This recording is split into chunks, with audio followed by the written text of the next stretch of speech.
Wuthering Heights houses the Earnshaws, and this family's just rough around the edges. I felt like this whole chapter was a fever dream, and then I found out it was a fever dream. Just in case you guys didn't know, like, how bonkers this is, there's ghosts. Buckle up for this book, like, if you haven't caught on already. Welcome to the Besties in the Books podcast, guys. I'm Liz. And I'm Ashley, and this is Rebecca. Ooh! This is our first actual mini episode. If you've been with us for a while, then you know our bonus series used to be called minis, and there was nothing mini about those 1 hour long episodes. 1 hour plus. Yeah, okay. Honestly. So, hey, guys, are you struggling with Wuthering Heights? Are you having a hard time? Well, enter Rebecca and us to help guide you today with hopefully this little beginner's guide, a little bit of Wuthering Heights for dummies, if you will, because we need to talk about this book, but not in spoilery essence yet. All right. We're just kind of dipping your toes in right now, getting the groove. Yeah, we wanted to be able to bring you guys. We heard you. We heard what you guys were saying, first of all, okay, about Wuthering Heights. It's been floating all over the internet. And basically, this was our first read of this book as well, in anticipation of obviously the new movie coming out and our classics, new series that we've got going on. So before we wanted to get into actually deep diving this book, we figured that we'd phone a friend. Okay. Yep. So, as Ashley said, this is Rebecca over at Novel Bakery, if you want to go ahead and follow her over there. And she's basically coming on to give us the insight into Wuthering Heights that maybe as first-time readers, we just did not necessarily have. So she's more familiar with the material, and she's able to give us tips and tricks on how we can digest it a little bit easier instead of just being like confused around every corner. Yeah. Because I feel like that can kind of be like the initial reaction that a lot of us have been having. I mean, I can only speak for myself, but I feel like it's been a common. Yeah. It's pretty common.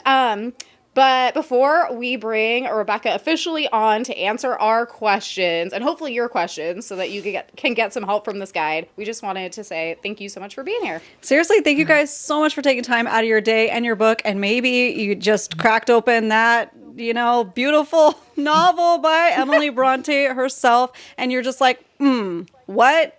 And you found us, so welcome. Make sure to like, follow, and subscribe anywhere you like to listen to favorite podcasts, including YouTube. We're over there, and Instagram and TikTok. We're Besties in the Books podcast everywhere. And we even have a fable chat going for this book, which is a spoiler-free way to talk about each chapter and be like, okay, now what just happened? All right, so head over there. That one is Besties and the Book Club, and you can find that as well as the other monthly book club reads that we have going on. We also have the Plated Prisoner series going on, and we'll be doing other deep dives on some classics as well coming up in the next few weeks. Yeah, I mean, that's super exciting. So if you guys end up liking this little reading guide, we're also going to be doing it for Pride and Prejudice and Little Women. So you can keep that in mind moving forward. But before we get into any more, we just wanted to officially welcome Rebecca on. And we just want to know, what got you into classic literature in general, but into Wuthering Heights specifically? Awesome. So first of all, thank you so much for having me. It's great to be here. I would never call myself an expert. I did get my bachelor's in English literature and just kind of always enjoyed reading classics. I remember in high school, my younger sister being like, isn't that like a book you'd be assigned in class? And I was like, yeah, and I'm reading it because I want to. But I never took a class on Wuthering Heights or any of the Bronte sisters. But when I was in college, I did read it because I wanted to. But then last year, I actually did a read-along on Novel Bakery. And so if anyone wants like a deep dive into Wuthering Heights, those are still saved on my page. And what was really fun about it is I actually did it with my husband. He's an English literature professor. And we met when we were in undergrad. We had critical theory and Victorian literature together. Though another caveat, Victorian literature is not his expertise either. He's more like Shakespeare. But between the two, he has taught classes in the time period and novels from that time period. So between the two of us, we did some research and had a really great time analyzing the book. Yeah. That's awesome. Super fun. Really cool. I love that. Yeah, either way, you're going to know like so much more than we do. Yeah, 100%. I feel like any nuggets of info you can give us are going to be so, so useful. I hope so. I Yeah. hope I can be helpful here. I mean, even we just finished reading it a couple days ago, and we're like, instantly, we need to reread it right away. Yeah, So literally. you're already light years ahead of us, and we appreciate any feedback and any tips and tricks and anything that we can go over today is going to be useful for sure. So thank you so much. Let's get into it, guys. Narrators, characters, point of views, family trees that I came across. That was so helpful too. Yeah. Let's break this down because it might be one of the most difficult parts about this book is it's like that, you know, Charlie Day in It's Always Sunny in Philadelphia with the board, the conspiracies, and the strings. That's what it feels like constantly reading this book. And I love it and I'm here for it, but it's super confusing. Yeah. So what do you have to say about it? Yeah, so just like breaking down Wuthering Heights. Wuthering Heights takes place in the moors of England, and the moors are this wild, untamed area. Just think big open spaces, think nature. There are bogs. The weather is wild and intense. It can be a dangerous area. And I think that already just kind of opens up what we're getting into with this book. And there are two neighboring in the sense that they're both out there. I think there's a fair amount of space between them, but there are these two neighboring estates. And one of them is Wuthering Heights. And this family is kind of rough. Wuthering Heights houses the Earnshaws, and this family is just rough around the edges. The young siblings are Kathy and Hindley. And one day their father comes back from business in the city and brings this boy home with him named Heathcliff. And they basically adopt him, but some members of the household from the get-go just decide they don't like him, he's bad news, and they treat him really poorly. And then the other estate is Thrushcross Grange, and that's where the Lintons live. And they're a much more refined family. And the story is how all of these characters and families are intertwined. The passions, the jealousies, the obsessive love, the hate, it's all there. And the story is sweeping because part one focuses on this first generation. And then part two is the second generation and how they're all like burdened with this really awful family history. And so the story, this is, I think, where it gets kind of confusing for some people. The story opens up during the second generation. We get this kind of random guy named Mr. Lockwood who has come to Wuthering Heights. He's kind of a weirdo too. I laugh because it's like literally, dude, like you cannot mind your own business. And I love that. Right? Yeah, no, he's a bizarre character, but he comes to Wuthering Heights to rent some property. And he's really quick to pick up on how weird everyone is and how weird the place is. And so one of the maids who has been with the household through both of these generations, her name is Nellie. She tells Lockwood, like verbatim, this whole huge history of these families. And so again, that's where it gets a little confusing because we're getting it kind of like this two-layered. We're getting the story from Nellie, but we're being told the story through Mr. Lockwood. And we're jumping back and forth in time. Mm-hmm. Mm-hmm. I feel like Ashley told me to look up a family tree, and that was super helpful too, just to see the breakdown. Like literally, sometimes it helps me to like visualize it a little bit easier. It's very like, you know, when you're like watching or reading Game of Thrones and you have to check the family tree like all the time. That's how I felt. I was like, I have to look at this like every 5 minutes. Yeah. Absolutely. Yeah. And if you're watching the YouTube video right now, because we are over on YouTube, I will put the family tree on the screen so that you guys can visualize it. Because once we found that, it was like, oh my goodness. Even the names to my brain are so similar. Well, they are. We've got repetitive names, like literally with generations. But even just like in my brain, Heathcliff and Lockwood, I don't know, they're both naturey with a cliff and a wood. So it all is like, it's a conundrum to me. Well, so and you have Catherine and helps. Kathy. Like, hello. Yes. Yes. Yeah. Yeah. And then you have different narrators and a narrator shift. And it's not how maybe if you're a fantasy reader, they'll say like at the beginning of the chapter who this point of view is from. You're not getting that. So you're getting Lockwood's point of view. And then there's a shift. Still Lockwood, but it's mostly told through Nellie, like she said. So you get a narrator shift. And then a little bit more later. So. Do you have one piece of advice for someone new to this book who's thinking about reading it for the first time? Yeah, I would have a couple pieces of advice. I think the first goes along with just what we were saying, like look up a family tree.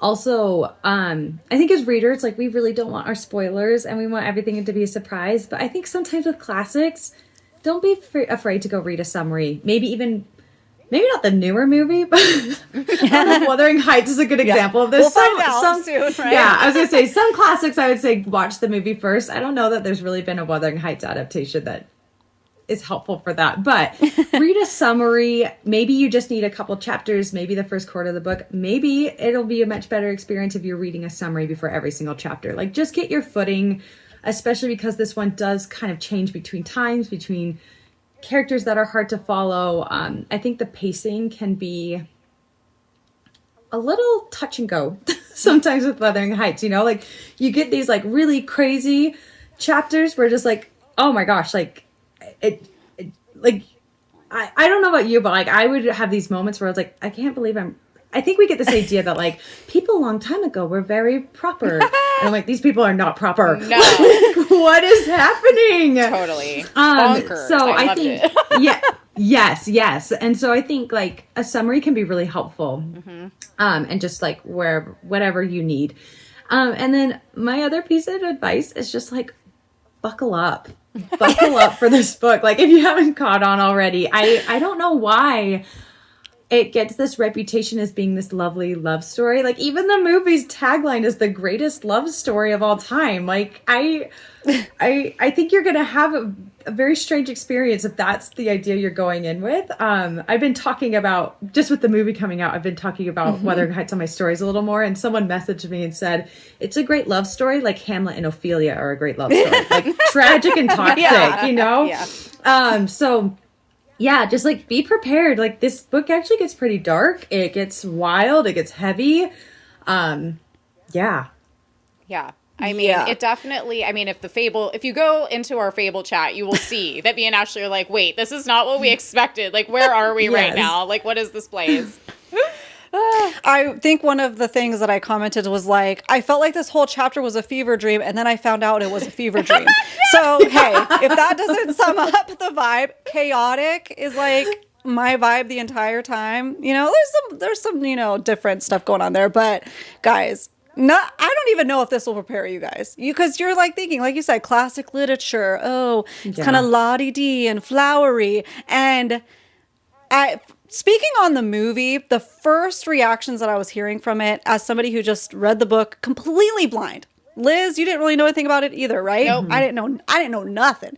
And the reactions were like, oh, this looks so wild and unhinged and crazy, and I don't know if they did a good job of that. That's the only Discord that I heard at first. And then I started reading the book, and I'm like, well, hey, it's pretty wild and unhinged and crazy. Now we've seen more trailers and more hyping up this love story and the drama and all of the things that we know to look out for of things that maybe weren't good choices for Hollywood to make, and discrediting some, classism and racism that were going on within the book. Yeah. So we'll see what happens with that when the movie comes out. But yeah, guys, buckle up. It is unhinged. And just to touch on one of your tips and tricks or suggestions as well, it's like I was telling Ashley, I actually would read a chapter and then I would read the spark notes and the chapter analysis for every chapter afterwards. And that was so useful. And I don't have a subscription or anything, and I was able to do that with the whole book just from like sparknotes.com. So that was super, super useful because sometimes it's like, did this literally happen or was this like a metaphor? Yeah. You know what I mean? So, I would definitely highly suggest that. Yeah, I completely agree. When Liz told me that trick, I immediately hopped on there, and it really helped because even the way that they're speaking is different than how our dialect is nowadays. And there's even somebody in there who has a very, I don't know the proper term for it then, but it would feel like a deep Southern country accent for us here in the States would be their version of that in English. So it's even written that way. And I'm like, I have no idea what this person is saying. So having that Spark Notes even as that tool was super helpful. One other tip and trick I'll save for later, you guys. So stay tuned because I have a very useful one that I'll discuss at the end. Yeah, I think I know what you're going to say. So yeah. Yeah. Let's set the scene with a little bit more context. So who was Emily Bronte and what was going on socially during that time period that she wrote Wuthering Heights? And is it relevant? Yeah, so I don't think that we need to like do like a history lesson or a biography of an author every time we read a classic. But I will say learning about Emily Bronte is like fascinating, and how much of her life lines up with the things in Wuthering Heights, and how much her biography influences that story. Which is also a little disturbing when you know what the story is. But yeah, so really interesting. Emily Bronte was born in 1818. She was the fifth of six children. So there were two older sisters, and then Charlotte, if you're familiar, Charlotte wrote Jane Eyre. And then you have Branwell, the only boy. Then you get Emily, and then you get Anne, who was also a published author at the time. So, I mean, like, for that time period to have three women in this family to be published authors, and like books that we still read today that are remembered, I think that's amazing. And so then when Emily was 2 years old, and like, quick note, I believe firmly we should respect our female authors by referring to them either as their last name or their full name. But we're talking about three authors in the same family, so I'm gonna refer to her as Emily sometime. But all the respect to our female authors. But yeah, when Emily was 2 years old, the family moves to what is basically the setting of Wuthering Heights. Like the manor behind their house was like Wuthering Heights. And so then when she was 3, her mother passed away. And then when Emily was 6, she and her sisters were sent away to this horrible boarding school. Like, if you've read Jane Eyre, again, written by Charlotte, it's like straight out of the boarding school from Jane Eyre. And the 2 oldest sisters caught tuberculosis there and died. And so the rest of the siblings returned home to be educated by the father and the aunt. And these 4 younger siblings would all write fictional stories. And they even created this fictional world, and all their stories took place in this fictional world. But then at 17, Emily went away to school. She didn't stay long because she was homesick. And then later, Charlotte and Emily went together to Belgium to get educated because they wanted to come home and open up their own school. But Emily struggles the whole time with homesickness anytime she's away. But again, we kind of get this reflection on Wuthering Heights. When Charlotte and Emily return home, they can't get any students to come to their school because they're so remote. And that is such a thing in the novel. Like, these people are just isolated. So then in 1844, Emily is 26, and Charlotte finds basically goes snooping through her things and finds some of Emily's poems. And after a lot of convincing, they decide to find a publisher for a collection of both Emily and Anne's poems. It's a lot of work. It's very difficult, but they do find a publisher. It doesn't get a lot of attention, but any attention it does get is actually for Emily's poems. And despite how difficult that whole process was, and again, like, it wasn't like a raging success, these sisters all decided that they wanted to write and publish their own novels, and they published under male pseudonyms. And surprisingly, Emily and Anne sell their books first, and Charlotte's Jane Eyre, which was like, ended up being the best received of all of them, she struggled to sell it for a while. But Wuthering Heights was very poorly received.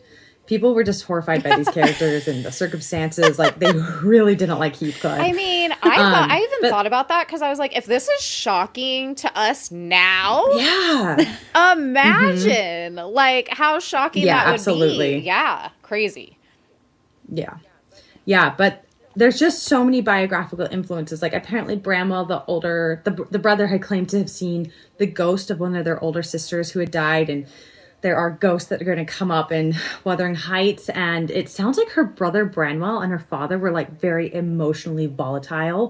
One of the intros to my copy of Wuthering Heights says that accounts of the stormy rantings of both Branwell and the father remind easily of Heathcliff's extreme, desperate, suicidal threats. Which, if you haven't caught on now to what kind of book you're about to read with Wuthering Heights, like... So yeah, like really, really heavy stuff at home. The father carried a loaded gun with him everywhere. And they were concerned, 'cause as he's getting older, he was losing his eyesight. They were concerned he was going to hurt someone. So he taught Emily to shoot for him. And again, it definitely sounds like the violence, the upheaval, the unstableness you get in Wuthering Heights. That's fascinating. And so, oh my gosh, even though, even though their home just didn't sound like a very good place, Emily always felt homesick for it, which I thought was interesting. But Charlotte writes later introductions, like the later additions to Wuthering Heights, and she shares how Wuthering Heights is just this direct reflection of how Emily was a homebred country girl. And she describes Emily as being an observer. Like sounds like she was an introvert. She didn't participate, but she observed a lot, and we get those observations in Wuthering Heights and the characters and the scenery. And so Wuthering Heights was published in 1848. That same year, Branwell drank and drugged himself to death, and he dies at the age of 31. Wow. Again, the same year, only 3 months after Branwell's death, Emily dies of tuberculosis at the age of 30. And then only a few months after that, Anne dies at the age of 29. Charlotte passes in 1855 at the age of 39. So just like a really tragic family history, really heavy stuff. And then it's not until 2 years after the publication of Wuthering Heights that the first positive review of the book is published. Like, people just were really horrified by the story. And it's funny because it's kind of a backhanded positive review. This reviewer is convinced that Charlotte Bronte wrote both Wuthering Heights and Jane Eyre. Even though in multiple editions of both Jane Eyre and Wuthering Heights, Charlotte keeps trying to debunk this and be like, I didn't write Wuthering Heights. But he thinks that he has good things to say about like the writing and the scenery and all that. But he does say that he thinks that Wuthering Heights is an immature first draft for Jane Eyre. And he also just like goes off on Heathcliff. Like, the man shouldn't even exist. Like, that character should not have ever been written. And it's funny because he talks about him almost like he's a failed hero. And I just think that's a funny way to talk about Heathcliff at all. Because, I mean, I feel like Heathcliff's a villain. You know? Like, so I just think it's funny that that would be the perception at all. But yeah, so that's kind of a brief summary of her life and kind of the reception of Wuthering Heights. That's like fascinating to me. Oh, it's like, yeah, just in case you guys didn't know like how bonkers this is. I love how we're like, there's ghosts in here. Like, Heathcliff is a villain. Like, you guys don't even know. Like, I had no idea about any of this. Yeah, just, and the themes are really interesting too. So to build off of that, what would you say, like, the most important central themes to this story to kind of, like, look out for would be? Yeah, so like I said, I think kind of that darkness in Emily's life is really reflective of kind of the themes we get in the book. And I think the ones to look out for are generational trauma, revenge, obsession, jealousy, and isolation. I really think the isolation is so important and has so much bearing on these characters. So you mentioned that you're going to be discussing Pride and Prejudice. And when I was rereading it last year, Wuthering Heights last year, I just couldn't stop comparing Bronte to Jane Austen. Because in Austen's novels, community is so important, and how those communities come together and support each other. And Bronte's the complete opposite. These people are so alone. They have no help. And it really has such an important bearing on the story.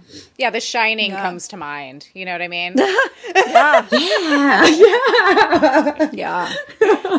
Well, the weather plays a really big role in this novel. And honestly, like, listen, I can't stand wind, so I get it. I'd be going crazy too if I was getting freaking lashed constantly with all this crazy weather. Yeah. But it creates just it sets the scene and the vibe and the tone in such a, and for me, enjoyable way, because it was so easy to picture and like feel, you know what I mean? And that isolation, and that's funny, they compare it to, you know, the community of Pride and Prejudice versus the isolation of Wuthering Heights, but both are still relevant today, and both were relevant then, that you do have families that were isolated, and it's like going a little bit stir crazy. You know, her family all passing from these illnesses that now we have vaccines for, or we have herd immunity, and how easily things could be, you know, a common cold can take people out back then. It makes people live fast and hard, and, you know, because they die young sometimes, you know, sure. It's crazy. Yeah. And that was another thing I noticed in the book is, with like out getting into details, like people would get sick and then these characters would be sick for like months. And I just realized like that probably like was a bit of her experience. Like she had family members die of illnesses. Like people just don't recover from illnesses back then. And they were laid low for a long time. It's kind of terrifying. Or just things that we wouldn't even think about. Like I feel like in the Fable chat, we were cracking up because it's like, you know, Lockwood's gone for a night or whatever in the beginning of the book, and his whole staff assumes that he's just perished. You know what I mean? Yeah, well, he's dead. Like, They're like, oh, wow. We're like, geez, okay, like, way to jump to conclusions, but I guess that would happen a lot, you know? I mean, exactly, yeah, I guess that happened a lot, so, hey. Yeah, especially on the moors. I think people could get lost. Again, like, there were, like, bogs. The weather could change so quickly. Yeah, exactly. It's like it could be a perfectly sunny day. Then it's not, you know? Yeah. Oh, man. Crazy. What genre is this book, would you say? Yeah, so not a romance. And if people want to come like debate that with me, we can do it politely. I promise. Maybe we'll try. But yeah, it's it's funny how it has that reputation. But it's actually a gothic, and I think looking out for those gothic, like when we talk about themes, look out for the gothic themes. It's actually really fascinating. So some of the conventions of a gothic novel are a castle. We don't have a castle, but we have a very creepy estate. A woman in distress. A tyrannical man preying on women. I mean, it's like check, check, check, right? Overwrought emotion. I mean, Catherine and Heathcliff are the definition of overwrought emotion. Foreboding, which I think comes a lot with, like, we were talking, the setting and the weather. An atmosphere of suspense or terror. And the last one is language of devilry, which shows up all over the place, especially when Heathcliff is being described. Always with Heathcliff. I wouldn't just say go through your gothic conventions and see how neatly the book fits into that, even though it does, which is wild. It really does like fit all of those. But I think where Wuthering Heights gets so interesting, because I think if you go into Wuthering Heights thinking you're going to read the greatest love story of all time, I kind of hope you walk away a little disturbed and disappointed by that. Like, that's not what I thought I was going to get. But if you approach it from like this gothic perspective, knowing kind of what these themes are, it's such a fascinating book, especially to see how Bronte kind of turns some of these conventions on their head, pushes the boundaries on some of these conventions. So like we get multiple women in distress in this book. And I would say Catherine Earnshaw at the top of that list. But I think Catherine becomes a much more interesting character to me because, I mean, on the surface, Catherine's just a horrendous person and a total brat. Like, you know, like no redeeming qualities. But when you start to think of her as like a woman in distress and how maybe she uses and manipulates that position when, you know, as a woman in that time period who maybe didn't have that much power and she's utilizing it, or how she pushes against that. I don't know, still don't necessarily like Catherine, but maybe a little bit of respect, and she just becomes so much more interesting. Yeah. So yeah, I wouldn't call it a romance, but yeah, I just think it's such a fascinating story when you can look at it more in depth than just a love story. And that's what's disappointing about the tagline of the movie. Is I think there's so many aspects of Wuthering Heights that are fascinating, and reducing it to a love story when I feel like it's not really. I could see that for sure. I mean, obviously I haven't seen the movie and we haven't watched the old movie yet. We plan to do that soon. Which, to be fair, part of me kind of hopes that they're like tricking audiences and everyone's going to go in there and be like, me too, mind blown, and like actually they're going to take on some really heavy topics, but we'll see. That's my like hope is that I heard somebody recently say maybe they're just rage baiting us. to get like people into the theaters. And I hope so, because like movie sales are down. We want them to be making our favorite books into movie adaptations. So I'm hoping it gets the tickets sold, because, you know, certain people think it's going to be this way, and so maybe that's why they're going to go, but then us, you know, who are maybe a little more critical of it are going to go because we're going to see what did they do, you know. So hey, hopefully, because I definitely have seen some movies recently, even The Housemaid, for instance, where it was sold to like my husband, for instance, in a totally different way than, you know, what I knew of it reading it. So I'm hoping that's what's going on, is they're just trying to cast their net larger to reach a larger audience, you know, because if they say gothic tragedy on Valentine's Day, you know, people might not go see it. So, well, fingers crossed. I mean, this episode will be out now, so you guys let us know how you liked it, but we'll see. I feel like if they failed to include any of the dark elements of this book, it would really just, I'd be like, is this even the book then? Like, because the whole book is so dark. Yeah. I would struggle with that, you know? Well, and I think it was also really groundbreaking. I don't think Emily Bronte was, like, trying to break boundaries by depicting abuse, but I think just the fact that she addressed it was groundbreaking for the time period. I think that's why people were so upset by it. Like, you just didn't talk about these things, and she did. And it sounds like she may have lived them as well. And so yeah, I just think we're losing if they don't, we're like you said, we don't know what the movie's going to do, but if they don't address those things, we're losing a lot of that, I think. Yeah.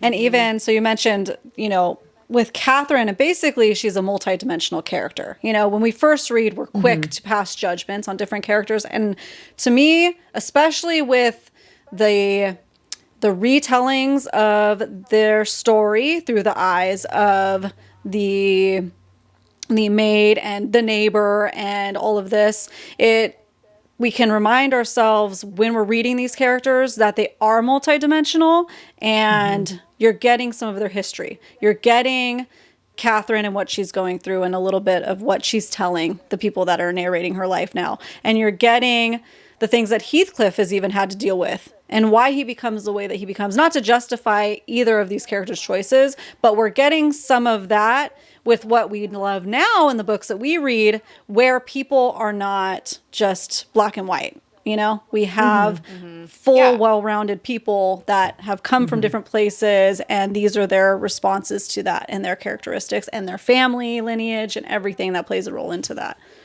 Yeah, and then I also think, it's interesting to remember that we're all getting this from Nellie, the maid, and like, and it's hard not to wonder like how her complicated relationship with some of these characters might be impacting how she's depicting them, you know, because she's one of the people from the get-go that decides Heathcliff is no good, and whether or not she actually has evidence of that, at least early on, is debatable, you know. And so like, how does that impact the story? It's just, there's just, the Wuthering Heights is not my favorite book to read, if I'm being honest. Like, I don't like the characters. They're all just horrible, and it's like I don't get the joy from it that I do from like rereading Pride and Prejudice. But I feel like I can talk about Wuthering Heights for like weeks on end. I just feel like there's so much to unpack with it, and that for me is like where its value lies. It's such an interesting story. Yeah, there's a lot of layers. That's why it's like what Ashley was saying, where we just finished reading it a couple days ago, and I'm like, I already want to dive back in and reread it, because I didn't even really think about the fact that like Nellie could be a completely unreliable narrator until I finished it. And I was like, wait. Yeah. There's like this big like light bulb went on, and I was like, oh no, I need to reread this, like thinking about it through that lens. Yeah, absolutely. Yeah, she's like the definition in my mind now of like unreliable narrator. Because like you said, how many people, once you make up their mind, when you're retelling a story, like just thinking about your day to day, it's like, how do things get little morphed and twisted and what you can see?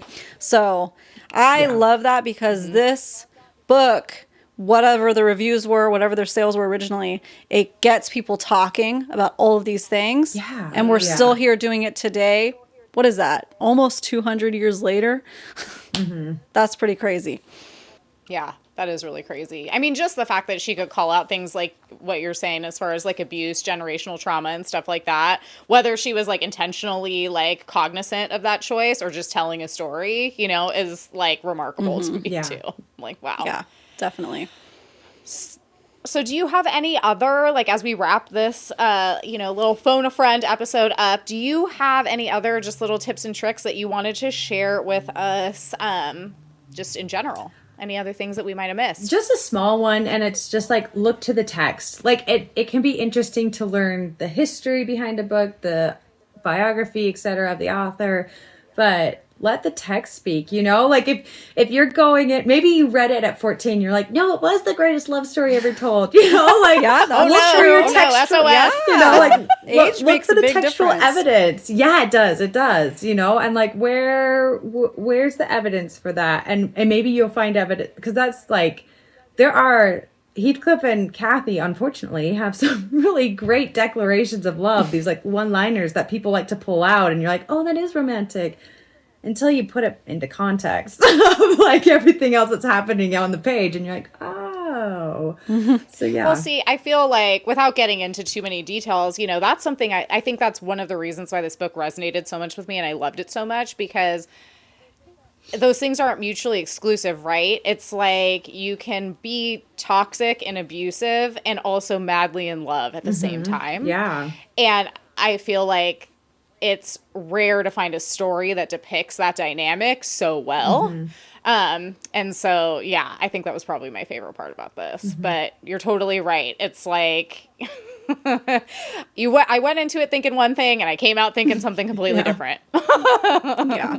So what about you, Ash? You said you had one more tip and trick to share with the group. So, yeah, we talked about read a quick the little blurb on the book, right? We talked about that. Liz talked about, you know, spark notes if you're struggling, you know? And then my last tip is immersive reading, especially with the dialect that is going on for these times. So I was really struggling to physically only read this book. And if you don't know what immersive reading is, now it has a name, immersive reading. Liz used to call it your subtitle hack. That one day you were like, I wish this audiobook had subtitles. And it's like, wait, I could read the book. And then if there's time, you can listen to the audio whilst physically reading the book. So that's what I did anytime I felt like I was struggling to get into the dialogue or issues, maybe with the different dialects and stuff. That's when I popped in the audiobook. And if you have audio and Kindle synced up, it'll literally take you to the page that it is. So you guys, if you're struggling with this, any classics, anything in general that you're struggling, try that immersive reading hack, because it made a world of difference for me personally. Absolutely. And I know that there's so many different versions too. And I was actually able to download one of the versions on Audible for free. So, hey. Yeah. You guys, let us know in the comments, though, if you're an avid reader of Wuthering Heights, or you just read it for the first time. If you have any more tips and tricks to help people in their reading journey with this, please drop it in the comments below. We would love to hear it. Sharing is caring.